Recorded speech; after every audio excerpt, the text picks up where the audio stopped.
주 예수님의 은혜가 함께 하시기를 빕니다. 예수님이 주시는 그 은혜로 오늘 하루의 삶도 평강 가운데 사시기를 바랍니다. 그러면 이 시간 순전한 믿음으로 하나님 앞에 예배하겠습니다. 사도신경으로 우리의 신앙을 같이 고백합시다. 나는 전능하신 아버지 하나님 천지의 창조주를 믿습니다. 나는 그의 유일하신 아들 우리 주 예수 그리스도를 믿습니다.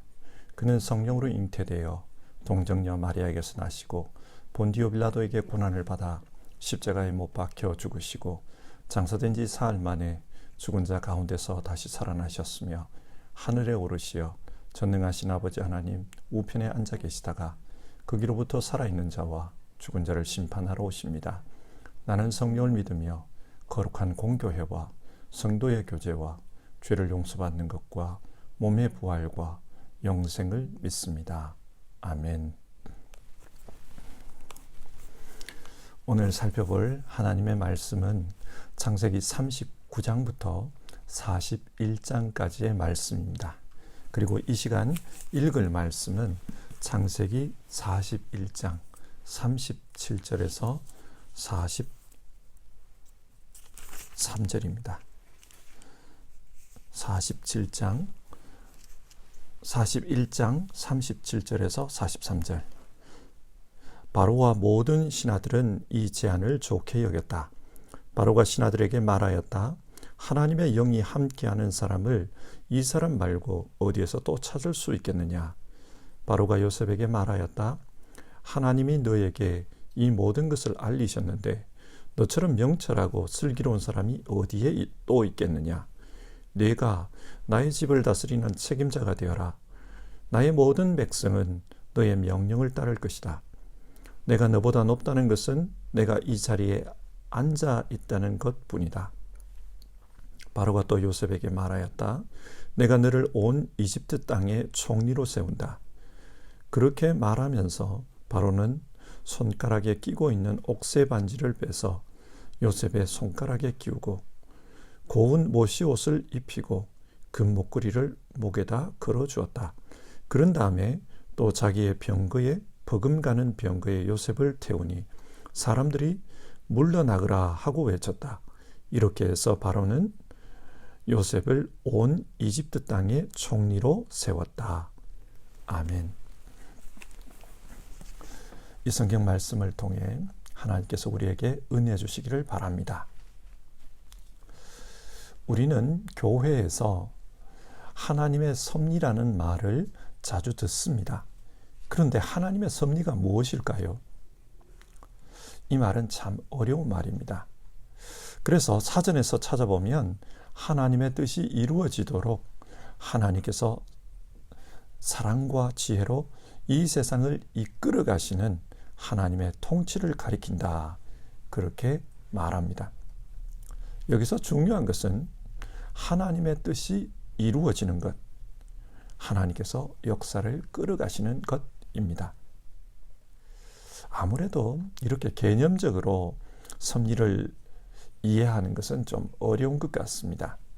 그래서 하나님의 섭리에 대한 성경의 구체적인 예를 찾아보는 것이 좋겠습니다. 성경에서 하나님의 섭리를 잘 보여주는 대표적인 예는 요셉에 대한 말씀입니다. 그래서 오늘은 요셉에 대한 말씀을 통해 하나님의 섭리하심에 대해 생각해 보도록 합시다. 하나님은 요셉에게 꿈을 주셨습니다. 그 꿈은 앞으로 하나님이 어떻게 하시겠다 하나님의 계획에 대한 것이었습니다. 좀 장황하지만 이 하나님의 계획에 대해서 생각해 보면 창세기 15장에서 하나님은 아브라함에게 하늘의 별과 같이 많은 자손과 또 약속의 땅을 주겠다고 하셨습니다.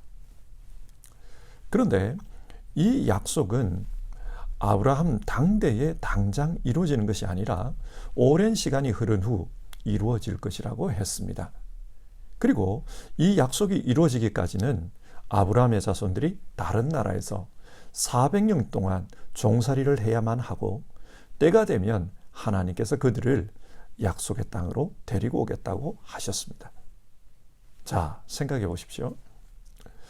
아브라함의 자손이 하늘의 별처럼 많게 되려면 인구가 증가할 수 있는 그런 환경에서 살아야만 합니다. 물이 부족하고 그래서 먹을 것이 부족한 곳에서는 인구가 증가할 수 없습니다. 그래서 하나님은 아브라함의 자손들을 이집트로 데리고 가십니다. 그런데 이집트로 어떻게 데리고 갈 것인가? 그것이 문제입니다. 하나님은 큰 흉년을 준비해 두셨습니다. 그 흉년 때문에 야곱의 가족들이 이집트로 이주하게 됩니다. 그런데 그 이주 과정에서 야곱의 가족을 그 큰 흉년으로부터 보호해 줄 사람이 필요합니다. 그래야 굶어 죽지 않기 때문입니다. 그래서 하나님은 요셉을 미리 준비해 두셨던 것입니다. 이스라엘은 요셉의 보호하에 인구가 크게 증가할 것입니다. 하나님은 이런 계획 속에서 요셉에게 꿈으로 미리 말씀해 주셨던 것입니다. 그런데 이런 하나님의 계획이 구체적으로 이루어져 가는 데 있어서 인간으로서는 알기 어려운 그런 일들도 함께 일어납니다. 예를 들어 요셉이 어떻게 이집트로 가게 됩니까? 야곱의 아들들이 요셉을 시기했습니다. 그래서 요셉을 노예로 팔아버렸습니다. 여러분, 하나님이 야곱의 아들들에게 요셉을 시기해라, 미워해라, 그리고 팔아버려라, 그렇게 명령했을까요? 선하신 하나님께서 그렇게 하실 리는 없습니다. 인간의 악함으로 말미암아 그런 일이 일어났던 것입니다. 그러나 하나님은 그런 인간의 악한 행동마저도 하나님의 큰 뜻이 이루어지는 계기로 사용하십니다. 그래서 마침내는 하나님의 계획이 이루어지는 방향으로 모든 것을 인도하십니다.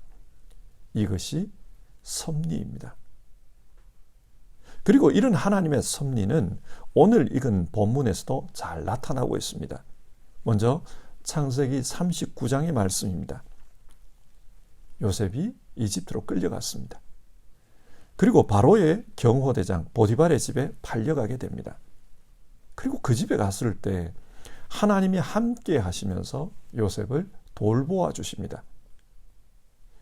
보디발이 보니까 요셉이 하는 일마다 잘 되었습니다. 보디발은 하나님이 요셉과 함께 한다는 것을 알게 되었고 요셉으로 말미암아 자기 집안에 복이 내린다는 것도 알게 되었습니다. 그래서 요셉에게 자기 재산 모든 것을 관리하게 했습니다. 하나님께서 요셉과 함께 하시면서 그를 선한 길로 인도해 주신 것입니다. 그런데 이렇게 하나님이 인도하시면 아무런 어려움도 일어나지 않는 것입니까? 아닙니다. 그 상황 속에서도 악한 마귀의 유혹이 또 있었습니다. 성경을 보면 요셉이 잘생긴 미남이다 보니까 보디발의 아내가 요셉을 유혹했다고 해요. 그러나 그 가운데서도 요셉은 자신의 신앙을 지킵니다. 유혹에 넘어가지 않습니다. 그러자 보디발의 아내는 요셉을 모함합니다. 요셉이 나를 강간하려고 했다. 그래서 고함을 치니까 자기 옷을 벗어두고 도망갔다. 그렇게 모함했습니다. 이런 모함 때문에 요셉은 또다시 인생의 쓴맛을 보게 됩니다. 그래서 왕의 죄수들이 갇히는 감옥으로 내려가게 됩니다. 여러분, 하나님께서 요셉을 감옥에 보내신 것일까요? 선하신 하나님께서 의도적으로 사람을 추락하게 하지는 않습니다. 여기에는 보디발의 아내의 유혹이 있었고 그 유혹 뒤에는 악마의 계략이 있었습니다. 그러나 하나님은 그런 악마의 난동에도 불구하고 또다시 선으로 이끌어 가십니다. 그래서 요셉이 감옥에서 형통하도록 하나님께서 돌보아 주십니다. 그러자 간수가 감옥의 모든 일을 요셉에게 관리하도록 했다. 성경 그렇게 말합니다. 요셉은 이런 과정을 통해 한 단계씩 한 단계씩 성장해 갑니다. 처음에는 한 집안을 돌보는 청지기의 역할을 맡았습니다. 그런 과정을 통해 능력을 키웁니다. 그리고 그 다음에는 왕의 제수들이 갇히는 그 감옥에서 일하면서 국가에 무슨 일이 일어나는지 그것을 배울 수 있었습니다. 하나님은 악이 난동을 부리는 과정 속에서도 하나님의 섭리로 이끌어 주십니다. 그래서 요셉으로 하여금 성장하게 하십니다. 이어서 40장. 그 감옥에 왕의 신하 2명이 들어오게 됩니다. 하나는 왕에게 술잔을 올리는 시종장이었고 다른 하나는 왕에게 빵을 구워 올리는 시종장이었습니다. 지금 우리의 기준에서 생각하면 이분들은 왕의 최고 요리사들입니다. 당시 왕의 요리사는 지금하고는 달라요. 궁정에서 아주 높은 관리였습니다. 예를 들어 느헤미야를 보십시오. 느헤미야 역시 왕의 술잔을 맡았던 관리였습니다.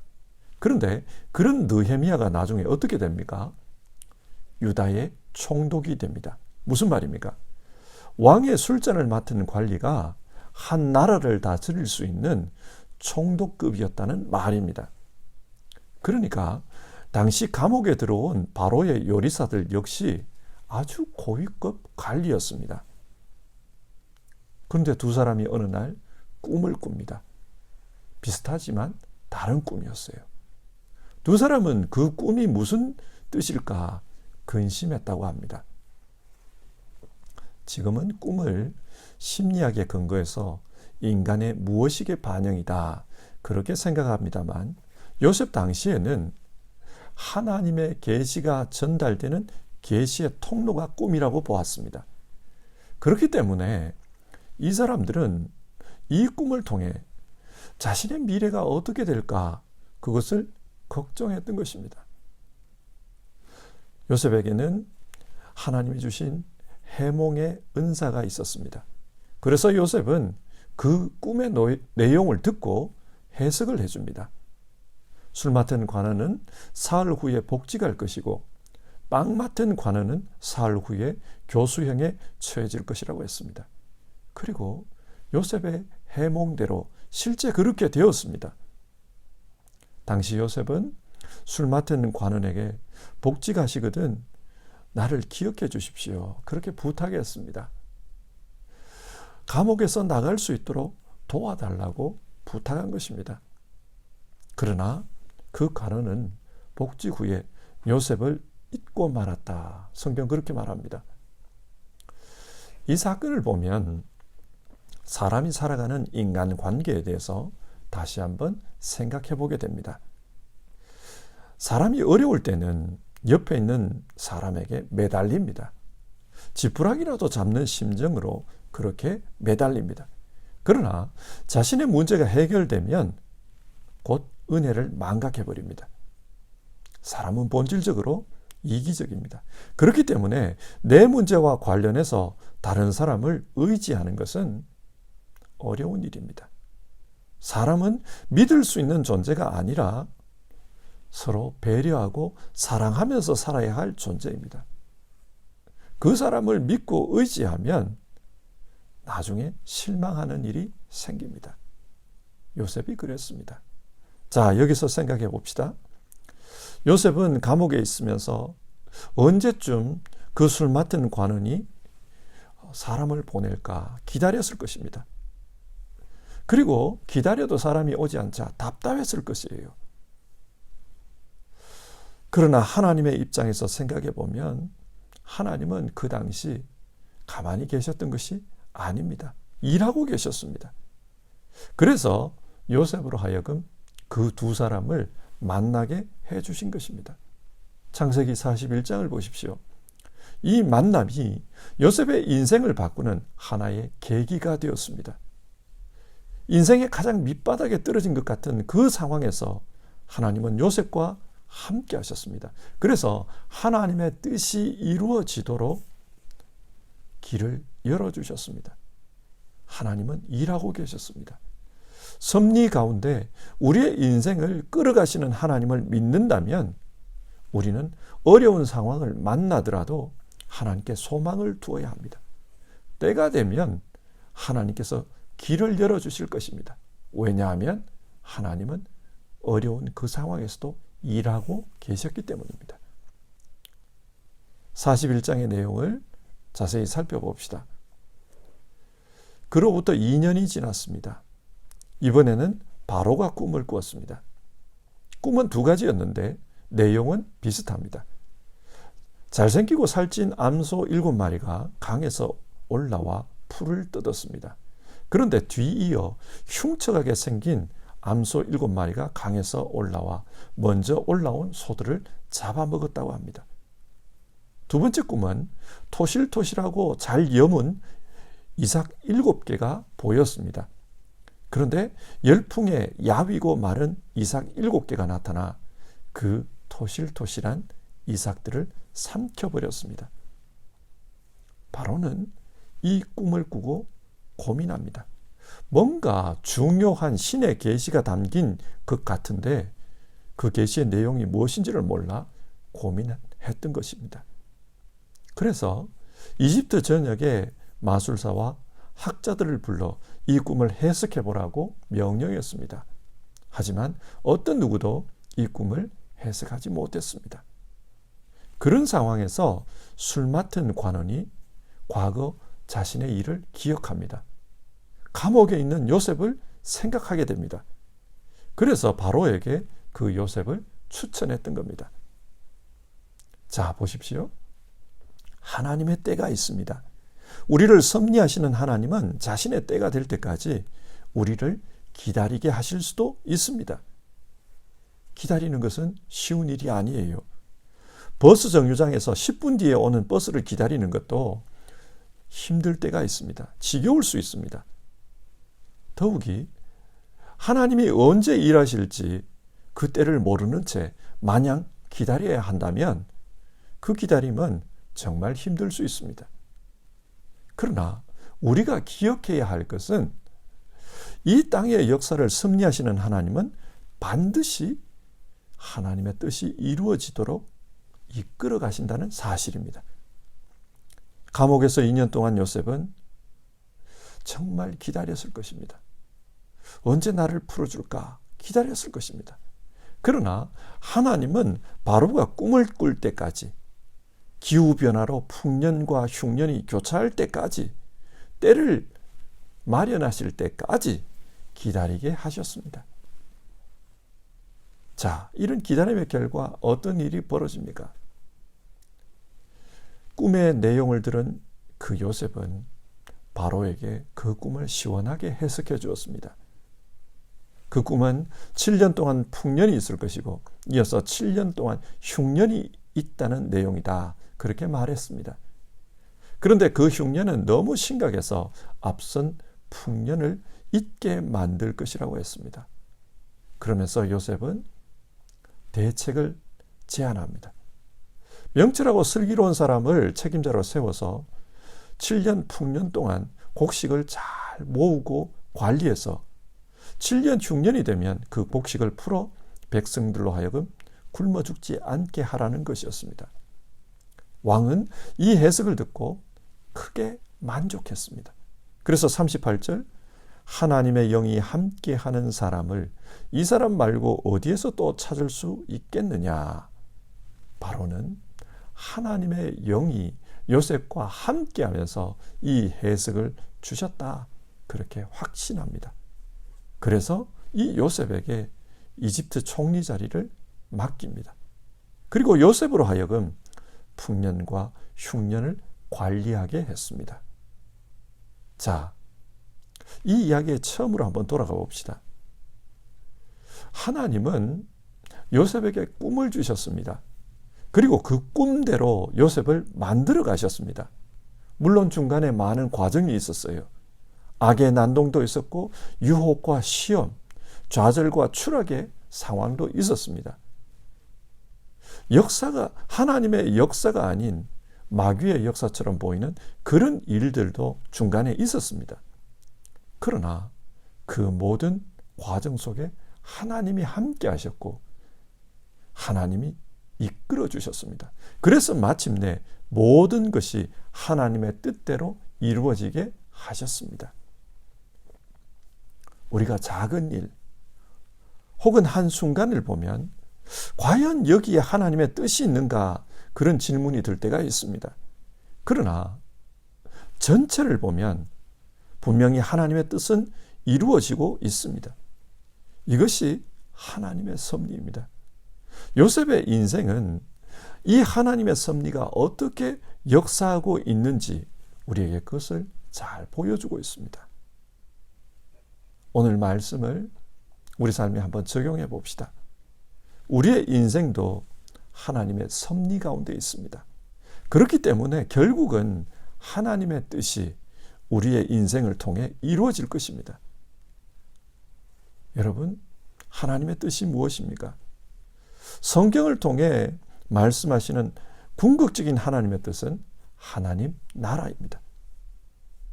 우리는 이 땅에서 선과 악이 교차하고 유혹과 시험을 당하며 어려움 속에 살기도 합니다. 그러나 하나님은 우리를 이끌어 주십니다. 그렇기 때문에 마침내 우리는 하나님 나라 사람으로 살게 될 것입니다. 모든 사람은 죽습니다. 잘 살았다고 자부하는 사람도 죽고, 고생했다고 힘들어하는 사람도 죽습니다. 그런데 문제는 마지막이 어떻게 끝나느냐 하는 것입니다. 하나님의 섭리를 믿고 그 섭리 가운데 붙들려 사는 사람은 죽어도 살고 고생해도 결국은 하나님 나라에 갑니다. 그러나 하나님의 섭리를 부정하고 하나님의 손길을 부정하는 사람은 그 인생을 끌어주는 하나님을 만나지 못합니다. 사랑하는 성도 여러분, 하나님의 섭리를 믿으면서 삽시다.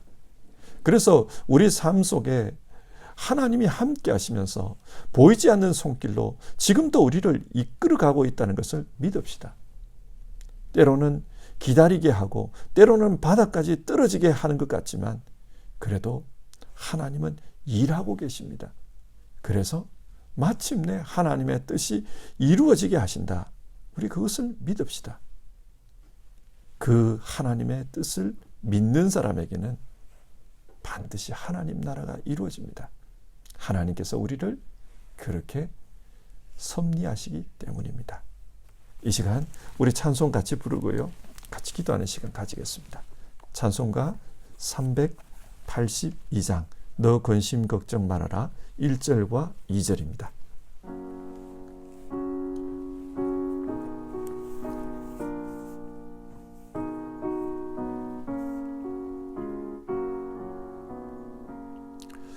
너 근심 걱정 말아라 주 너를 지키리 주 날개 밑에 거하라 주 너를 지키리 주 너를 지키리 아무 때나 어디서나 주 너를 지키리 늘 지켜주시리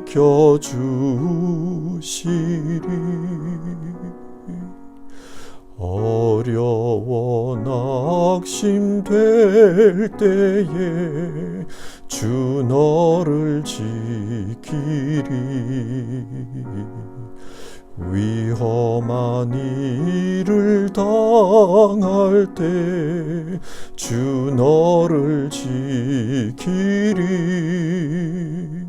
주 너를 지키리 아무 때나 어디서나 주 너를 지키리 늘 지켜주시리.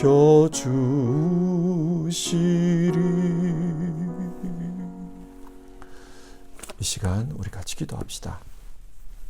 하나님, 우리의 인생을 길게 볼 수 있도록 도와주시옵소서. 우리의 인생 전체를 보면 마침내 하나님의 뜻이 이루어지는 것을 요셉을 통해 알 수 있습니다. 그리고 한순간 한순간 마치 하나님의 역사가 없는 것처럼 보이는 그 순간에도 하나님께서 우리와 함께 하시며 하나님께서 우리를 위해 일하고 계신다는 것을 믿으며 살 수 있게 하옵소서. 그래서 이 땅에서 사는 삶 동안 하나님의 섭리를 믿고 하나님의 손길을 붙들고 그렇게 살아가는 우리 모두 되게 하옵소서. 우리 이 시간 같이 기도해 봅시다.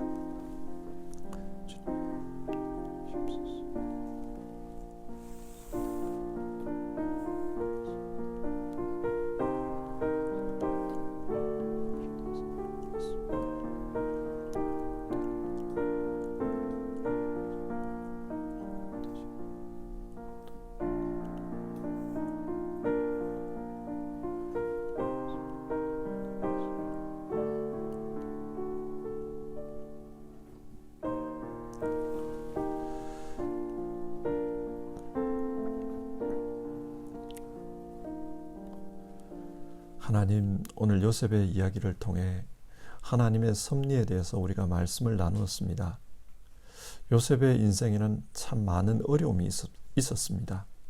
때로는 하나님이 없는 것처럼 느껴지는 그런 순간들도 있었습니다. 그러나 우리의 인생을 섭리하시는 하나님은 그런 어려움에도 악의 난동에도 불구하고 그 가운데 함께 하시면서 하나님의 뜻이 이루어지도록 이끌어 주셨습니다. 그래서 요셉 인생 전체를 보면 하나님께서 보여주신 그 꿈대로 그렇게 이루어진 것을 보았습니다. 우리의 인생도 하나님의 섭리 가운데 있다는 것을 압니다. 하나님, 그렇기 때문에 어려울 때가 있고 고난의 때가 있고 뜻대로 되지 않는 그런 삶의 상황을 만날 때도 있지만, 그러나 이 속에서도 우리를 섭리하시는 하나님께서 붙들고 계시고 이끌어 주시기 때문에 마침내는 하나님의 뜻이 이루어진다. 하나님의 나라의 사람으로 살게 된다. 우리 그걸 믿으며 살게 하여 주시옵소서. 오늘도 삶의 어려움의 문제를 가지고 하나님 앞에 기도하는 이들, 하나님의 이 섭리를 믿는 가운데 소망 가지고 살아갈 수 있게 도와주시옵소서. 하나님 붙들고 승리할 수 있도록, 믿음으로 승리할 수 있도록 주님 도와주시옵소서. 우리 주님 예수님의 이름으로 기도드립니다. 아멘. 주기도문으로 아침 예배를 마치겠습니다. 하늘에 계신 우리 아버지, 아버지의 이름을 거룩하게 하시며 아버지의 나라가 오게 하시며 아버지의 뜻이 하늘에서와 같이 땅에서도 이루어지게 하소서. 오늘 우리에게 일용할 양식을 주시고 우리가 우리에게 잘못한 사람을 용서하여 준 것 같이 우리 죄를 용서하여 주시고 우리를 시험에 빠지지 않게 하시고 악에서 구하소서. 나라와 권능과 영광이 영원히 아버지의 것입니다. 아멘.